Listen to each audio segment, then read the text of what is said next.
नमस्कार, मैं हूं सौरभ शर्मा। तमाम लोग ऐसे हैं जो चीन पर अभी भी उल्टी सीधी खबरें फैला रहे हैं। बड़े बड़े नेता इस चीनी प्रोपेगेंडा का शिकार हो जाते हैं। बिना सोचे समझे सोशल मीडिया पर कमेंट लिख दिए जाते हैं। राहुल गांधी जैसे विपक्ष के नेता रक्षा मंत्री राजनाथ सिंह की तस्वीर पोस्ट करते हैं और भारत सरकार को कायर बता देते हैं। भारत सरकार, जबकि उसी तस्वीर में इंडियन आर्मी के जनरल भी दिखाई दे रहे हैं। राहुल गांधी एक ऐसा वीडियो पोस्ट करते हैं जिसमें भारत के डिफेंस मिनिस्टर साफ शब्दों में कहते सुनाई देते हैं कि हमारे देश की 1 इंच जमीन पर भी दुश्मन कब्जा नहीं कर सकता। लेकिन फिर भी राहुल गांधी को यह बात समझ में नहीं आई। कुछ ही घंटों में लाखों लोग राहुल गांधी की पोस्ट किए गए इस वीडियो को देख लेते हैं। अब सोचिए कितना बड़ा खेल चल रहा है। सोशल मीडिया के जरिए बहुत सारी बातें आप तक पहुंचा दी गई जो सही नहीं है। इसलिए इस पूरी खबर की क्लियर पिक्चर लेकर हम आपके सामने आए।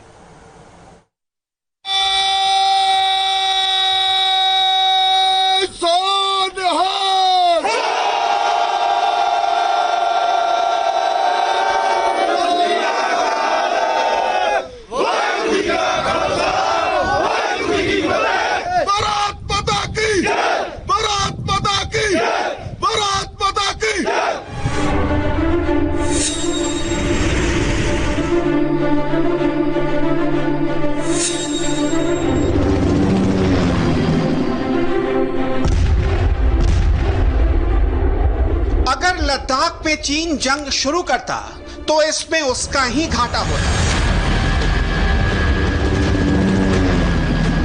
क्योंकि चीन से निपटने की तैयारी प्रधानमंत्री मोदी ने सही वक्त पर सही हथियारों के साथ पहले ही कर ली थी, जिसका एहसास आज चीन को हो रहा है। इसका सबूत ये तस्वीरें हैं, जिनके वायरल होते ही चाइनीज आर्मी के होश उड़ गए। इन फोटोज पर आपकी भी नजर गई होगी, लेकिन क्या आप इनमें छिपे कोडेड मैसेज को समझ पाए जिसने चीन को बैकफुट पर जाने को मजबूर कर दिया? रक्षा मंत्री राजनाथ सिंह खड़े, उनके बाईं तरफ एक जवान स्पेशल ड्रेस में अपने आप को कवर किया हुआ है और उसके हाथ में एक बड़ी सी राइफल है। यह स्नाइपर है और इसके हाथ में TRG-42 राइफल है। सबसे पहले जानिए स्नाइपर किसे कहते हैं। स्नाइपर स्पेशल ट्रेन सोल्जर होते हैं जो लंबी दूरी की राइफल से दुश्मन पर निशाना लगाते हैं। स्नाइपर अपने आप को इस तरह से छिपाते हैं कि उनको ढूंढ पाना मुमकिन नहीं होता। किसी भी लड़ाई में इनका अहम रोल होता है। यह फोटो बताती है कि पैंगोंग त्सो के इलाके में इंडियन आर्मी ने स्नाइपर्स को भी तैनात किया है जो कई किलोमीटर दूर से ही चाइनीज सैनिकों को ढेर कर सकते हैं।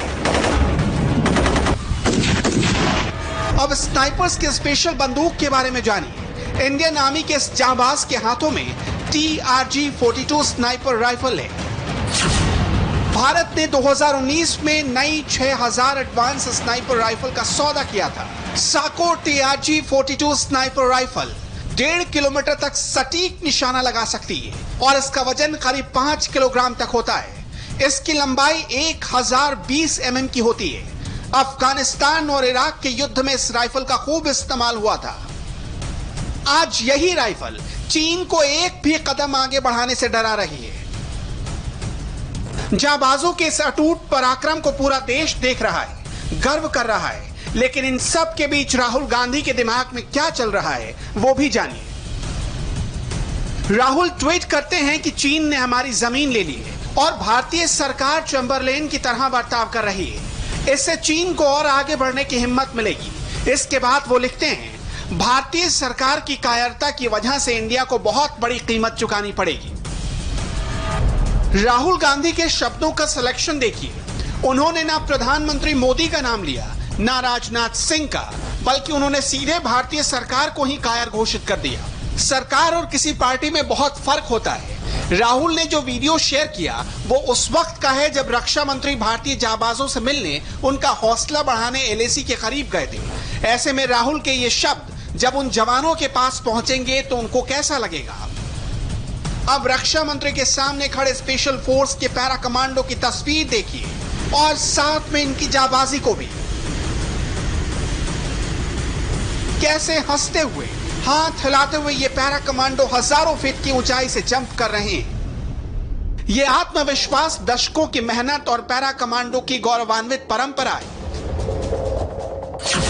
साल 1988 में इंडियन आर्मी ने लद्दाख क्षेत्र में 15,000 फीट से पैरा जंपिंग की थी, जो दुनिया की सबसे ऊंची पैरा ड्रॉप है।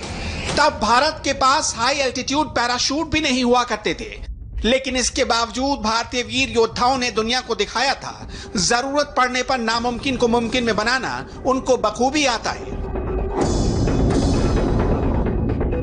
स्टाकना में रक्षा मंत्री इंडियन आर्मी की मिलिट्री ड्रिल देख रहे थे। ड्रिल में क्या हुआ ये सबने आपको दिखाया होगा, लेकिन राजनाथ सिंह के ठीक सामने क्या रखा है इस पर किसी की नजर नहीं गई। यह है कॉम्बैट ड्राइवर प्रोपल्सन डिवाइस।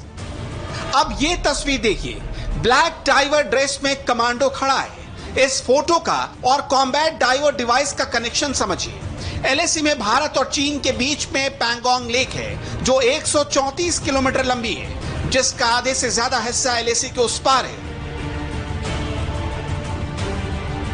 अगर भारत और चीन के बीच युद्ध होता है तो ये लड़ाई हवा और जमीन तक सीमित नहीं रहेगी, बल्कि पानी के अंदर भी जंग होगी, जिसके लिए स्पेशल फोर्सेस के कमांडो रेडी हैं। कॉम्बैट डीपीवी के जरिए कमांडो पानी के अंदर ही अंदर किसी भी ऑपरेशन को अंजाम दे सकते हैं। कॉम्बैट अंडर वाटर डाइवर्स को पकड़ पाना बेहद मुश्किल होता है और ये बेहद कारगर साबित होते हैं। भारतीय सेना ने चीन को काउंटर करने की पूरी तैयारी कर रखी है और इसमें सबसे बड़ा हथियार है ये टैंक।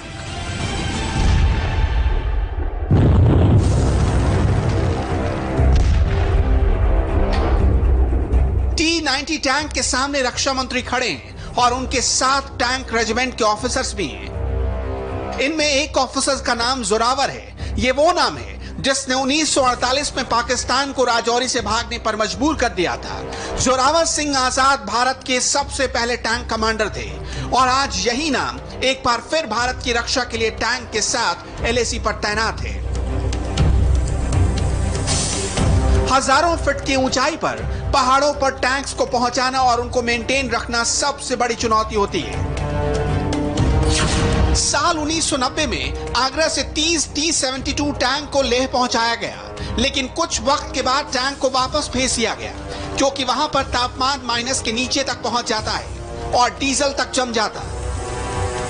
लेकिन साल 2014 में भारत सरकार ने बड़ा फैसला लेते हुए टैंक की पूरी ब्रिगेड को लद्दाख में डिप्लॉय किया और वहां पर परमानेंट बेस बनाया, माइनस तापमान में काम करने वाला डीजल तैयार किया। इस वक्त गलवान वैली सेक्टर 6 में T-90 टैंक तैनात है, जबकि लद्दाख में टैंक की 3 रेजिमेंट तैनात हैं, जिसमें 100 से ज्यादा T-72 और T-90 टैंक हैं। एलएसी में भारतीय सेना की वॉर प्रिपरेशन इस कदर है कि ऑर्डर मिलने पर एलएसी का नक्शा तक बदला जा सकता है। शायद इसी कारण चीन की पूरी युद्ध नीति धरी की धरी रह गई। एलएसी पर तनाव पर पाकिस्तान बार बार 2 फ्रंट वॉर की बात कर रहा है। एलओसी में इंडियन फोर्सेस की तैयारी कैसी है, इसका जायजा खुद रक्षा मंत्री ने लिया। राजनाथ सिंह एलओसी की फॉरवर्ड पोस्ट पर गए, वहां की करंट कंडीशन को जाना, हथियारों को परखा। एलएसी पर राजनाथ सिंह ने मशीन गन उठाई तो एलओसी पर पिस्टल थामी। निशाना कहां पर था, यह तो एलओसी पार पाकिस्तान को भी साफ साफ नजर आ रहा होगा। एलएसी से लेकर एलओसी तक भारतीय सेना 24 घंटे अलर्ट पर है, तैयार है और जल थल नभ तीनों मोर्चों पर दुश्मन को सबक सिखाने के लिए बेकरार भी।